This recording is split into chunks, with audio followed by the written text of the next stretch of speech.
On va voir donc maintenant comment on peut faire un script, ce qu'on appelle une automation en anglais, une automatisation en français. Alors pour ça, on va déjà aller voir un peu ce que sont les services. Donc on va aller dans l'outil de développement qui est ici et on voit qu'il y a un onglet qui s'appelle services. Alors on voit tout plein d'automatismes. En fait, c'est des bases de scripts ici que l'on peut manipuler. Donc par exemple, tout ce qui va être lié au composant thermostat, donc qui s'appelle Climate. Euh, on peut trouver des choses par exemple sur les volets roulants et des choses comme ça. Donc en fait, moi ce que je voudrais, c'est pouvoir piloter mes interrupteurs. Et donc quelque part là-dedans, il y a voilà, interrupteur, turn on ou turn off. Et donc grâce à ces services, je vais pouvoir donc ouvrir ou fermer un contact. Donc si par exemple je prends l'interrupteur turn on, donc en anglais c'est turn on a switch, et donc on va pouvoir tester ce qui se passe. Donc par exemple là, dans les cibles, je vais cliquer ici une entité et on voit que dans mon système, j'ai deux entités qui sont le switch clim 1 et le switch radiateur 2. Donc mettons que je veux commander le switch radiateur 2. Voilà, donc j'ai un service et je vais pouvoir visualiser le script. Et donc ce service, ce sera switch turn on et donc la cible, ça sera l'élément qui s'appelle switch radiateur 2. Si j'appelle ce service, eh bien j'ai mon relais qui commute. Donc voilà le principe. Donc en fait, nous, ce qu'il faut en fait repérer, c'est dans la liste quel est le service qui correspond au dispositif que j'ai. Alors, comment reconnaître les dispositifs? En fait, quand on va dans configuration, on a ici ce qu'on appelle les entités. Et donc, ce sont tous les éléments qui ont été déclarés dans notre Home Assistant. Et si je prends par exemple la clim, on voit qu'il s'agit d'un switch. Hein, ID de l'identité, c'est un switch ici. Et si je regarde radiateur, ça va être un switch. Donc en fait, traduction en français, c'est des interrupteurs. Donc au niveau des automatismes, il faudra donc faire référence à des switches. Si je reviens dans la configuration, on voit qu'il y a ici un lien automatisation. On va donc ajouter une automatisation et commencer par une automatisation vide.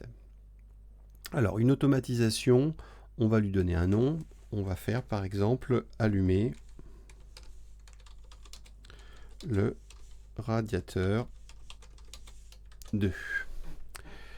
Alors, une automatisation, elle est répartie par trois éléments, elle est définie par trois éléments. Le déclencheur, donc quel est l'événement qui permet de déclencher l'allumage du radiateur 2.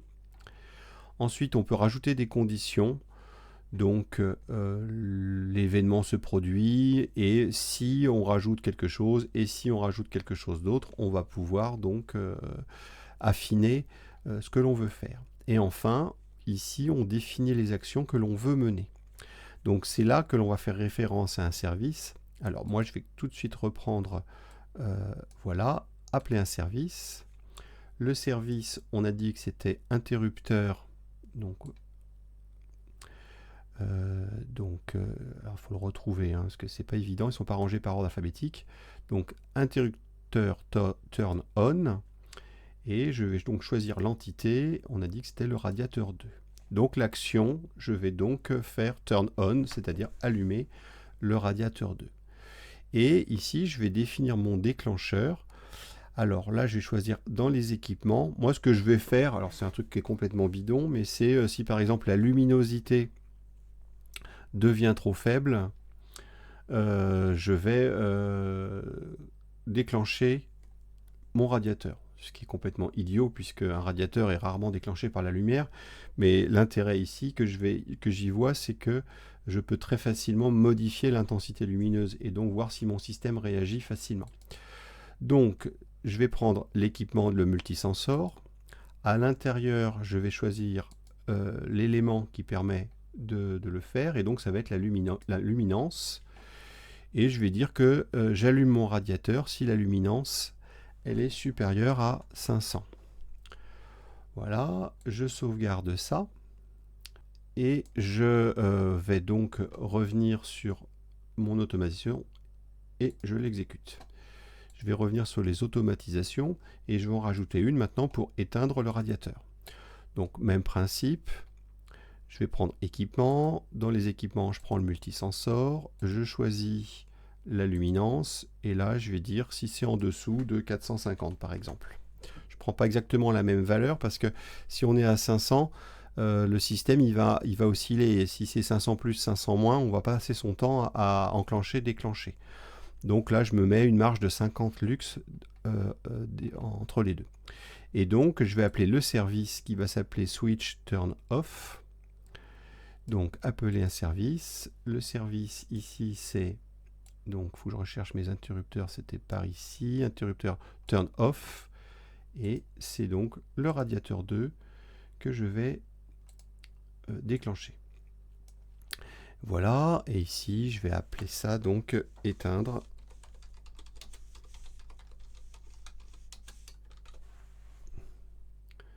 Je sauvegarde et j'exécute.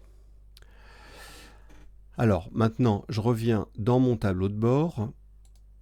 Je constate que la lumière est à 30 lux. Et là je vais donc exposer maintenant mon capteur à la lumière. On va attendre qu'il se mette à jour. Et lorsqu'il se met à jour, là il passe à 1000 lux, on a vu que ça a déclenché le radiateur 2.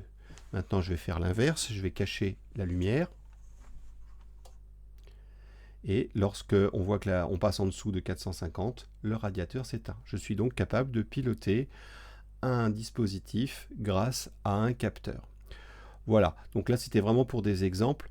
L'intérêt c'est de se familiariser avec l'interface de Home Assistant de manière à faire des scripts un petit peu plus évolués et de pouvoir piloter une installation domotique un peu plus complexe.